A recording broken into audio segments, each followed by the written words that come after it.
पिछले कई महीनों से जारी चीन से तनाव के बीच रक्षा मंत्री राजनाथ सिंह लद्दाख के 3 दिवसीय दौरे पर हैं। इस दौरान पहले दिन राजनाथ सिंह ने सबसे पहले लेह में पूर्व सैनिकों से मुलाकात की, देश की सेवा के लिए उनका आभार व्यक्त किया, तो वहीं बीआरओ की ओर से निर्मित सड़कों का उद्घाटन भी किया। इसी क्रम में रक्षा मंत्री राजनाथ सिंह आज बॉर्डर रोड्स ऑर्गेनाइजेशन के इंफ्रास्ट्रक्चर प्रोजेक्ट का उद्घाटन भी करेंगे।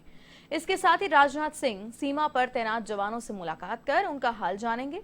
जानकारी के मुताबिक रक्षा मंत्री राजनाथ सिंह चीन सीमा को जोड़ने वाली सड़कों पर नवनिर्मित 4 पुलों का वीडियो कॉन्फ्रेंसिंग के माध्यम से लोकार्पण करेंगे। इनमें एक स्पान पुल जबकि 3 बेली ब्रिज शामिल हैं। सामरिक दृष्टि से महत्वपूर्ण ये पुल चीन सीमा तक सेना की पहुंच आसान करेंगे। साथ ही सीमांत के लोगों को भी आवागमन में सुविधा मिलेगी। बीआरओ के मुताबिक जौलजीबी मुनस्यारी सड़क पर जौनालीगढ़ में 6.5 करोड़ की लागत से 70 मीटर लंबे स्पैन पुल का निर्माण किया गया है। और इसी खबर पर विस्तार से जानकारी लेंगे एवन संवाददाता प्रीत किरण हमारे साथ फोन लाइन पर मौजूद हैं।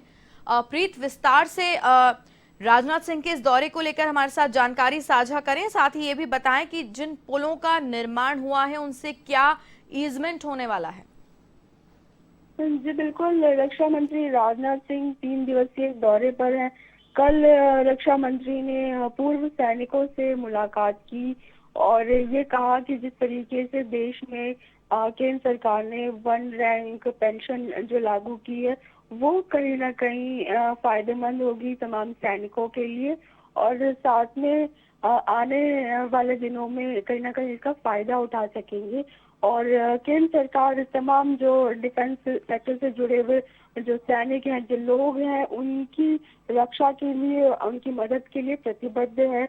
रक्षा मंत्री की तरफ से ये कहा गया। 3 दिवसीय दौरे पर हैं रक्षा मंत्री। आज जो लद्दाख का जो इलाका है फॉरवर्ड पोस्ट, वहां पर रक्षा मंत्री दौरा करेंगे और साथ में ऑनलाइन उद्घाटन करेंगे जो 3 पुल हैं उनका, जो कि सामरिक दृष्टि से बेहद महत्वपूर्ण है।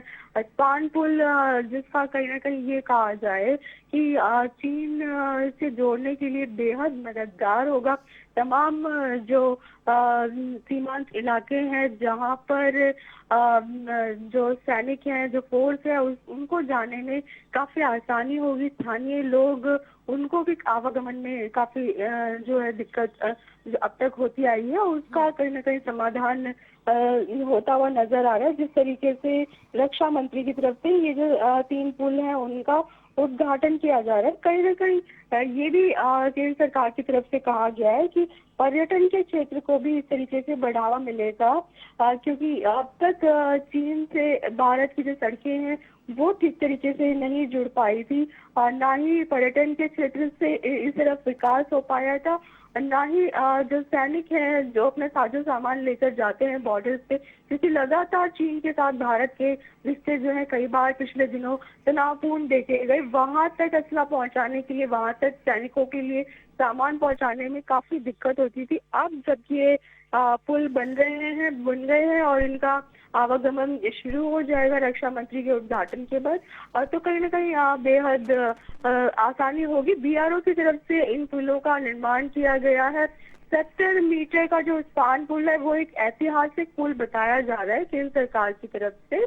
हालांकि इसके अलावा भी जो सड़कें हैं, पिछले दिनों राजनाथ सिंह ने वहां पे उद्घाटन किया था सड़कों का, और जिस तरीके से नॉर्थ ईस्ट, केवल लद्दाख का इलाका ही नहीं, नॉर्थ ईस्ट में भी जिस तरीके का डेवलपमेंट हुआ है कहीं ना कहीं सामरिक दृष्टि से वो बेहद महत्वपूर्ण है। लगातार कल भी रक्षा मंत्री ने अपने भाषण में ये बात बताई कि किस तरीके से लगातार सामरिक दृष्टि से जो क्षेत्र महत्वपूर्ण है वहां पर केंद्र सरकार डेवलपमेंट करा रही है, चाहे पुलों के निर्माण की बात हो, सड़कों की बात हो। जो पड़ोसी देश चीन है उससे सभी राज्यों से, चाहे वो लद्दाख की बात हो या फिर नॉर्थ ईस्ट की बात हो, सभी इलाकों में इस तरीके का सड़कों का निर्माण, डेवलपमेंट का काम कराया जा रहा है। रेलवे जो लाइंस है वो जल्द से जल्द शुरू कराई जा रही है ताकि लोग जो हैं वहां तक पहुंच सके और कहीं ना कहीं डेवलपमेंट से अछूते ना रहें। जी जी प्रीत, तमाम जानकारी के लिए आपका बहुत बहुत धन्यवाद। तो ये थे एवन संवाददाता प्रीत हमारे साथ फोन लाइन पर थी विस्तार से, जिन्होंने